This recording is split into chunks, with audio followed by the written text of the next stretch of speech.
Very good morning, my dear children. Today we have discussed about the topic of magnetic properties. In last session, we have discussed about very important topic related magnetic field due to an its axial line and magnetic field due to an equatorial line. In this session, we have discussed the properties of magnetic. In previous chapter of tangent galvanometer will be neglected in this year, so we can't see the topic of tangent galvanometer. So straightly we can move magnetic properties of magnetic properties. Okay, good. So first of all the materials are not magnetic in nature. We know that all the material could not having a properties of magnetic. So further, all the magnetic materials will not behave identically. So in order to differentiate one magnetic material from another, some basic parameters are used. This is called as properties of magnetic. So so we can say magnetizing field. It is very clear, which means magnetizing. In case of when we are placed on a object in the magnetic field, the object should be attracted by the properties of magnetic. So it occupies some magnetic forces. This is called as magnetizing field. So simply we have C or tells us the magnetic field which is used to magnetize a sample or specimen is called as the magnetizing field. Okay, good. The magnetizing field is denoted by capital H and its unit is ampere per meter. And second topic, magnetic permeability. So the magnetic permeability is defined as to measure of the ability of the material to allow the passage of the magnetic field lines through it, or measure of the capacity of the substance to make the magnetization, otherwise the degree of penetration of magnetic field through the substances. The magnetic permeability will be classified, this means the definitions will be classified various methods like as 1 2 3. So we can which we are using most convenient, so we can write our radius whatever it is. Another one, permeability, which means the symbol of mu naught is denoted by permeability as free space, and mu or relative permeability, and mu naught permeability of the free space, mu permeability of the medium.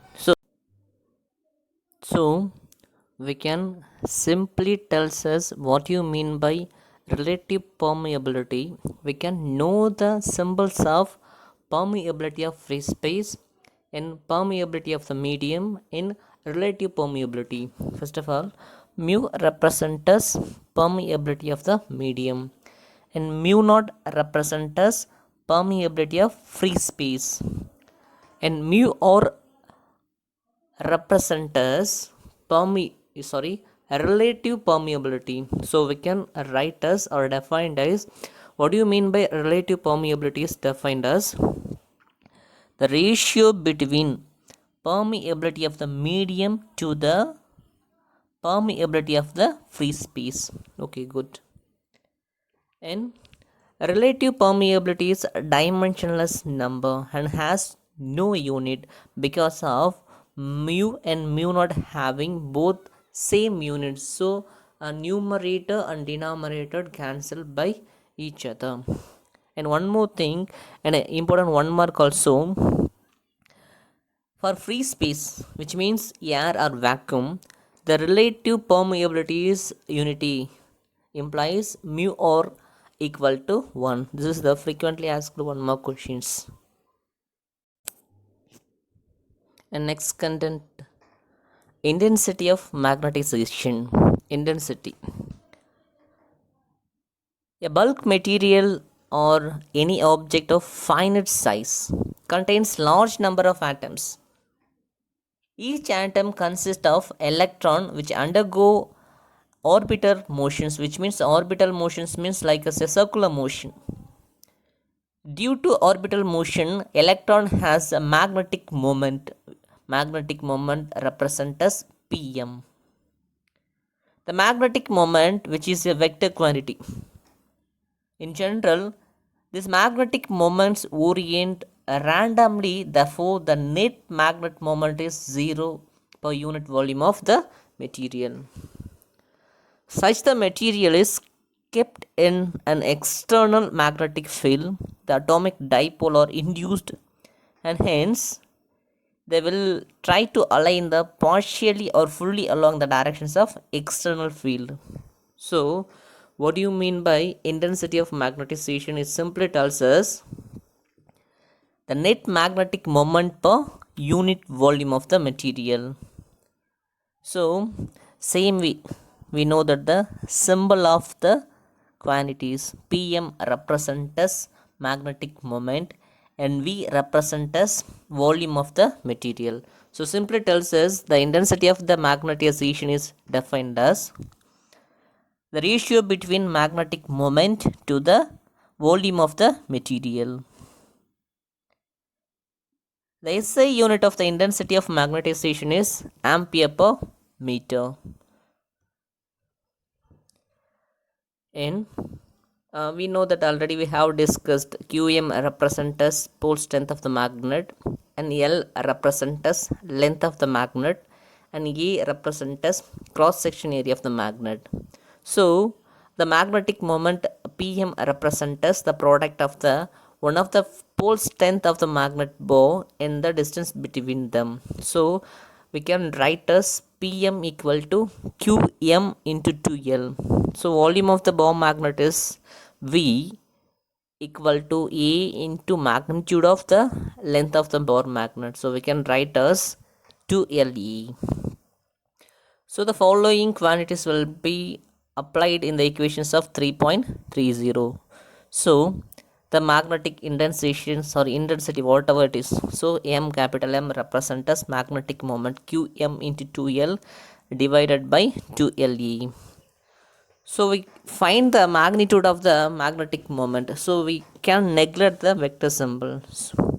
So capital M equal to Qm into 2L by 2L into E. 2L neglected. So remaining we get capital M equal to Qm by E.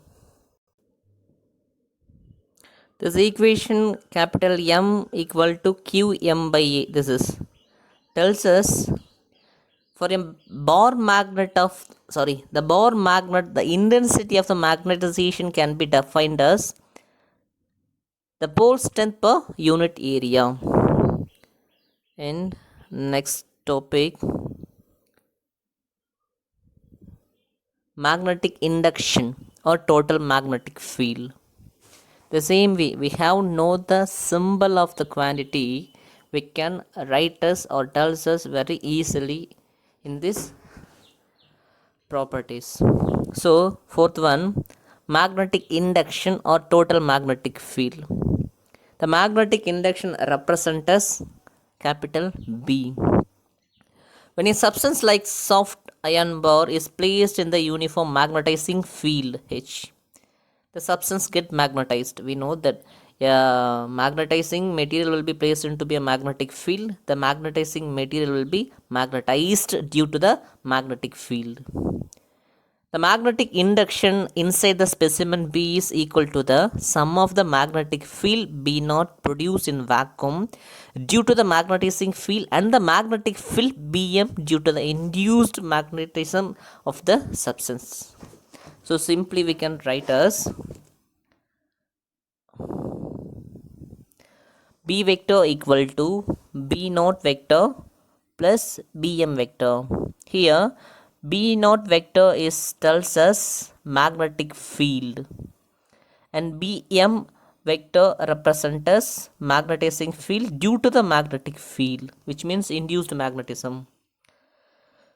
So Bm equal to mu naught H and B naught equal to mu naught H and B m equal to mu naught m. So commonly the terms of mu naught we can take out the parenthesis, so we get the equations of 3.32. And fifth one, this is an important 2 mark questions and also asking in frequently. Magnetic susceptibility. When a substance is kept in a magnetizing field H, the magnetic susceptibility gives information about how a material responds to the external magnetic field. In other words, the magnetic susceptibility measures how easily and how strongly a material can be magnetized. It is defined as the ratio of the intensity of the magnetization induced in the magnetic material to the magnetizing field. So, the equation 3.33 tells us psi m equal to magnitude of capital M divided by magnitude of capital H vector. It is a dimensionless quantity. Magnetic susceptibility for some of the isotropic substances given in table 3.1.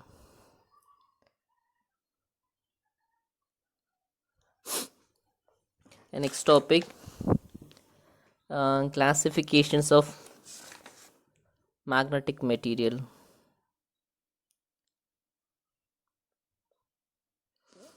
Yes, classifications of magnetic material. The magnetic material are generally classified into 3 types based on the behavior in a magnetizing field. They are diamagnetic, first one, and second one paramagnetic, and third one ferromagnetic material. So we first see the topic of diamagnetic material.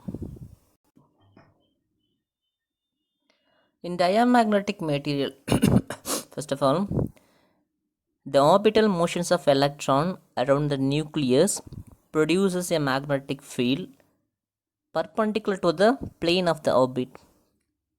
Thus, each electron orbit has a finite orbital magnetic dipole moment. Since the orbital magnetic dipole moment tells us the planes of the other electrons are oriented in the random manner, the vector sum of the magnetic moment is 0 and there is no resultant magnetic moment for each atom. In the presence of a uniform external magnetic field, some electrons are speeded up, some are slowed down.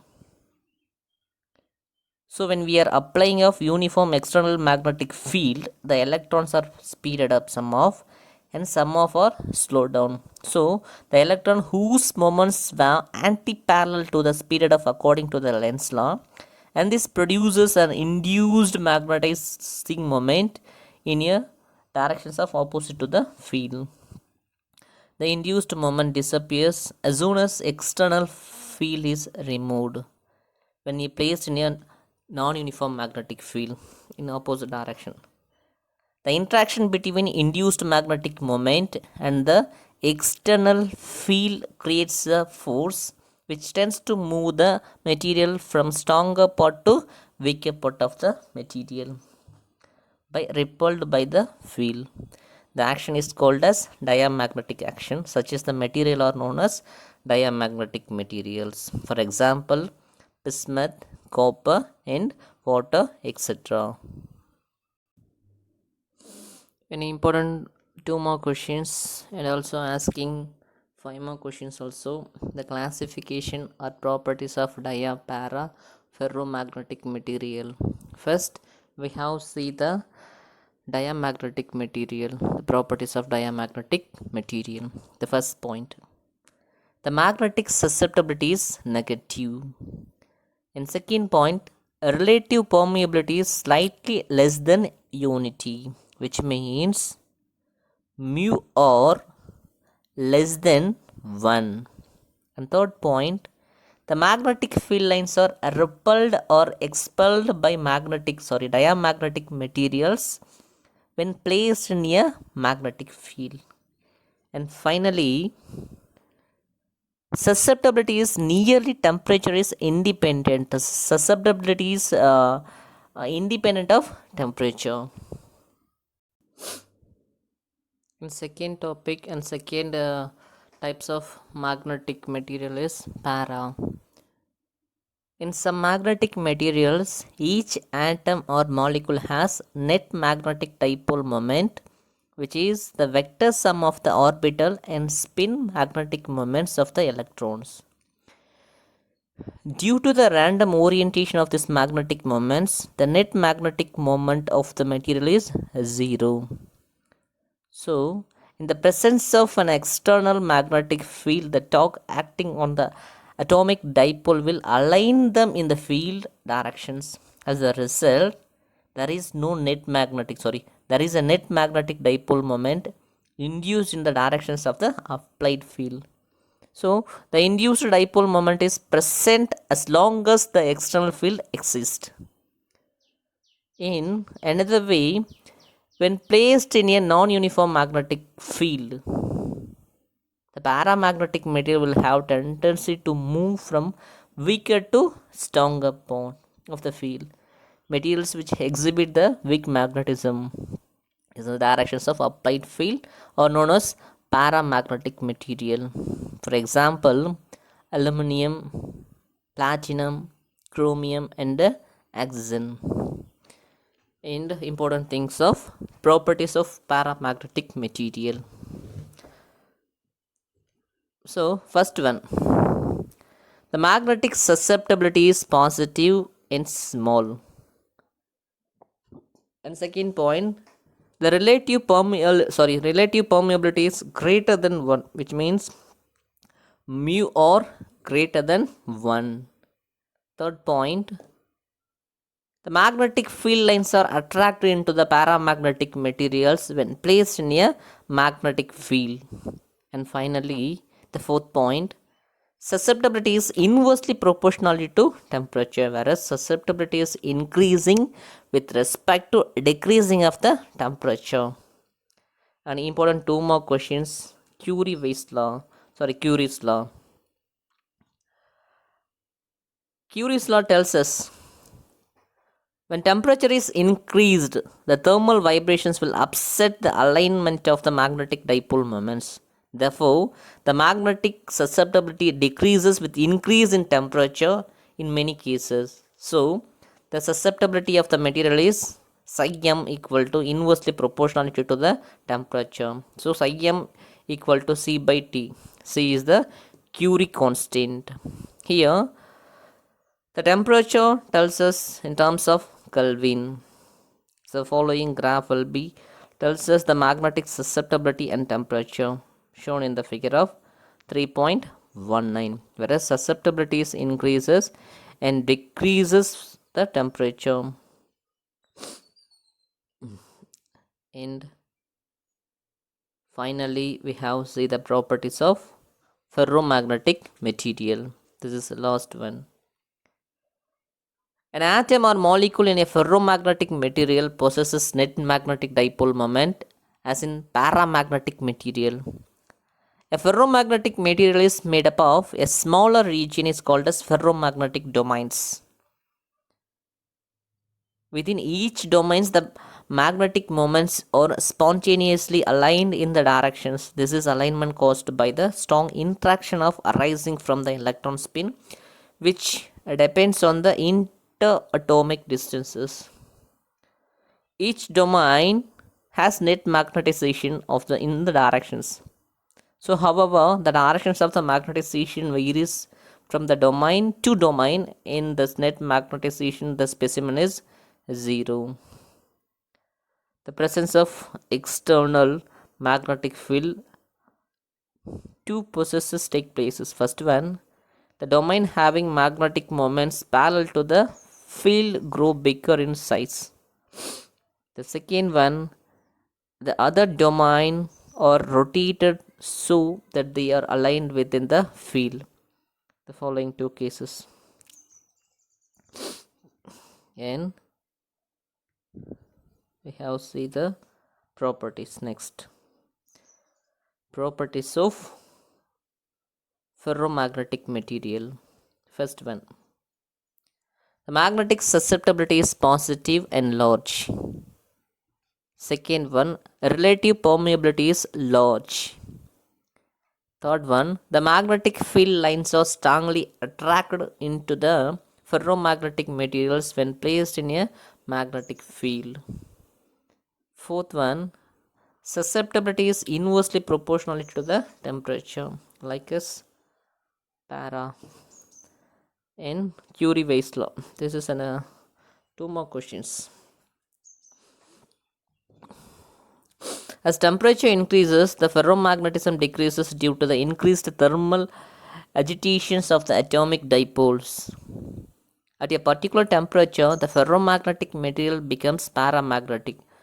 Once again, at a particular temperature, a ferromagnetic material becomes paramagnetic, which means a particular temperature, ferro will be converted into para.